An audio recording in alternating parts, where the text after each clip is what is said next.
Welcome to the deep dive. Today we're tackling something I think a lot of us feel, getting back to hobbies, those things we loved, that kind of got lost somewhere along the way. Yeah, pushed aside by just, well, everything else. Exactly. And this deep dive, it's all built on the really insightful material you shared with us. It's got some great ideas for bringing those forgotten passions back to life. It's quite compassionate about it, too, which I like. No pressure. Right.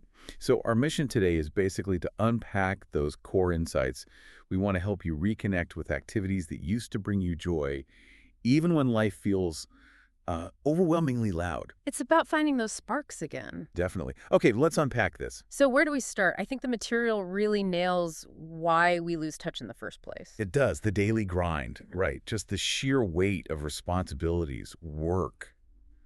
It just drains your creative energy. Totally. It's that mental bandwidth. By the end of the day, or even the week, who has the energy to, start something new, even if it's old? And the material points to digital distractions, too. That mindless scrolling. It feels easier, doesn't it? Oh, much easier. It requires almost zero focus, unlike, say, learning a chord progression or figuring out a pattern. Yeah, and that ties into another big one the material highlights. Perfectionism. That voice that says, ugh, I used to be good at this. If I can't be that good now, why bother? That is such a huge barrier. Holding yourself to some past standard or comparing yourself to others online, it just kills the motivation before you even start. It really does. And the material brings in that brilliant George Bernard Shaw quote. Oh, yeah. Which one? We don't stop playing because we grow old. We grow old because we stop playing. Wow. Okay. That hits differently. Right. It suggests that stopping these things, these playful pursuits, it actually contributes to feeling older, maybe more rigid. So it's not just about missing painting or whatever. It's about losing touch with that playful, vital part of yourself. Exactly. It reframes the whole thing. Okay, so life gets loud. We get distracted. We feel pressure. How do we even figure out which hobbies are worth trying to reconnect with? The material had some neat ideas there. It did. It suggests looking back first, way back. What did you love as a kid before adulting complicated everything? Right, before everything had to be productive or lead somewhere, just pure fun. Some interest, yeah. What made you lose track of time? And then it suggests paying attention to the present. Little things. Like what? Like what catches your eye now? Do you linger over photos online? Do you save recipes, even if you don't make them? Maybe admire gardens. The material calls these breadcrumbs leading back. Crumbs. I Yeah. love that. It feels so much less intimidating than finding the one true passion. It really does. It's about noticing these little nudges, these sparks of interest that are still there under the surface. So these small moments of attention are actually signals. That's the idea. Signals from a deeper part of you. And to make it tangible, the material suggests making a really simple hobby wish list. Just 3 columns, loved before, curious about, and maybe sounds fun. Jot things down without judgment. Seeing it laid out can sometimes show you patterns you didn't expect. That sounds doable. Low pressure. Mm-hmm. Okay, so you follow the breadcrumbs, maybe make a list. What about actually doing it? Getting over that hump of feeling rusty or, inadequate? Yes. I'm going to be terrible at this phase. The material has fantastic advice here. It basically says, embrace it. Embrace the terribleness. Yes. The phrase it uses is be gloriously terrible. Okay, I love that. Gloriously terrible, permission granted. Exactly. It's incredibly freeing. And the key insight is that the joy often comes back way faster than the skill. Oh, that's interesting. The feeling returns before the finesse. Precisely. And to get past that initial resistance, the material recommends starting ridiculously small, like super small time blocks. How small are we talking? It calls them micro commitments, maybe just 10 minutes. 10 minutes, once a week. Yeah, something that feels almost too small to fail at. It bypasses that perfectionist voice, that feeling of overwhelm. You can always find 10 minutes. Yeah, you really can. It makes it almost impossible to make excuses. And the only goal, the only measure of success, just showing up. That's it. Forget the outcome. Focus entirely on the process. Just doing the thing for 10 minutes. Exactly. There's this great story in the material about someone knitting again after ages. Their first scarf looked like it was, quote, attacked by angry cats. Oh, dear. I could picture that. But the act of doing it, the feel of the yarn, the rhythm brought this immense sense of calm and joy, way more than any pressure-filled, perfect project ever had. That makes so much sense. I feel that pressure sometimes, even with things I enjoy. It steals the fun. It absolutely does. So the shift is huge. Yeah. This is for you. It's your process, not a performance. Okay, so you've got your tiny time slot. You're ready to be gloriously terrible. Mhm. How do you make this stick? How do you stop it from just fading out again after a few weeks? The material mentioned rituals. Yes, that's a key strategy. Don't just squeeze it in if you have time. Elevate it. Create a simple, consistent ritual around it. A ritual, like lighting a candle. Could be. It's about creating a little sensory cue that tells your brain, okay, this is hobby time now.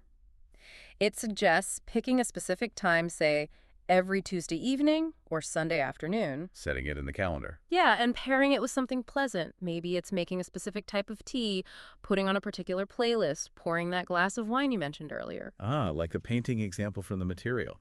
The wine, the candle, the music. Exactly. It creates this little transition, this bubble that makes the time feel special and protected. It turns it into something you look forward to, not just another task. That sounds really nice, actually. A little self-contained world for your hobby. And crucially, the material says you have to protect that time, like fiercely. Treat it like an important appointment. Turn off the phone notifications. Definitely. Let people know you're unavailable for that short period. Maybe trade off time with a partner if you need to. Make it non-negotiable. Otherwise, the loudness of life just creeps back in. Yeah, it inevitably does. The ritual and the protection work hand in hand. What about other people? Does connecting with others play a part? Sometimes hobbies feel quite solitary. That's a great point. The material definitely emphasizes finding your hobby tribe. Hobby tribe? Yeah. Connecting with others who share that passion. It could be online forums, a local workshop, even just a friend who's into the same thing. That shared experience creates momentum. Momentum. I like that. It's not just relying on your own willpower then. Exactly. There's a kind of shared energy. And the material talks about social media too, using it intentionally. How so? Following accounts for inspiration, for connection, for learning, but being really careful about the comparison trap. Don't just look at polished final products that make you feel inadequate. Right. Avoid comparing your angry cat scarf to someone's prize-winning knitwear. Please do. And maybe set up simple shared experiences, like a casual night where you and a friend just bring your projects and work side by side. Low key. That sounds fun. Like parallel play for adults. Kind of. The material mentioned a crafted circle that became a real social anchor for someone. And for jumpstarting skills, don't forget workshops or classes. Right. Structure can help. Totally. A guided environment takes away the what do I do next anxiety. It eliminates that decision fatigue.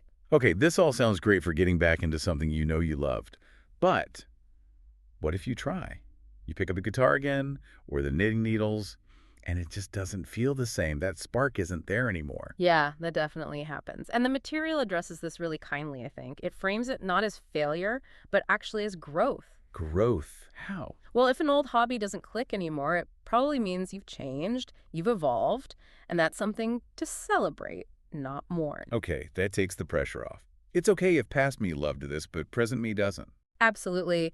The material really encourages releasing any guilt about abandoning old passions. They served their purpose for who you were then. They taught you things, but maybe they just don't fit now. So it's okay to just let them go.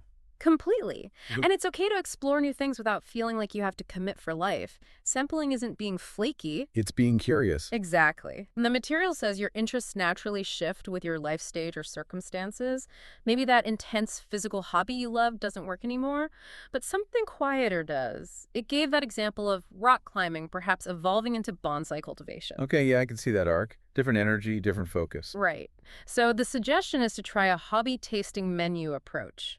A tasting menu for hobbies. Yeah, try things in small, low-commitment ways. A one-off workshop, rent some gear instead of buying it, borrow a book. This low-pressure sampling helps you find what resonates with who you are now. I like that. Less investment, less pressure, more discovery. It's all about aligning your activities with who you're becoming, with compassion. So really, this whole journey, rediscovering old things or finding new ones, it's not actually about getting good at something, is it? Not primarily, no.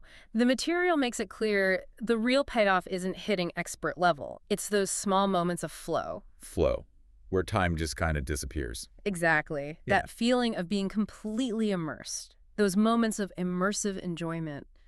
The material calls them precious mental health breaks. Precious is definitely the word. They feel so rare sometimes in our busy lives. They really are. And that's why the focus needs to stay on progress, however small, not perfection. The material even suggests maybe keeping a simple journal. Not for achievements, though. No, not like a logbook of accomplishments, more just to jot down moments of satisfaction. Like, hey, today I played 3 chords without messing up too badly. Or I mixed a color I actually liked. Or I spent 10 minutes just sketching. Noticing those little wins, that builds the positive feeling, the momentum. And reminding yourself constantly, I guess, that comparison kills joy. Oh, absolutely. The material is very clear on that. This is your journey, your sanctuary. It's not a competition. It really does sound like self-care framed this way. That's exactly how the material frames it. An investment in your own well-being, reclaiming those parts of yourself that maybe got quiet for a while. An investment with some pretty great returns, it sounds like. Yeah, Joy, presence, flow. absolutely. Far beyond just the skill itself. So whether it's that dusty guitar, those paints under the bed, or maybe a totally new thing you're curious about, Yeah. the message seems to be they're waiting. Yeah. The material puts it beautifully. Your hobbies are patient. They don't mind how long you've been away. They're just happy to see you again. That's a lovely thought to end on. They're just happy you've come back home. And maybe leave you with this final thought from the material to ponder. The journey of rediscovering your hobbies isn't about becoming an expert. It's about becoming more fully yourself again.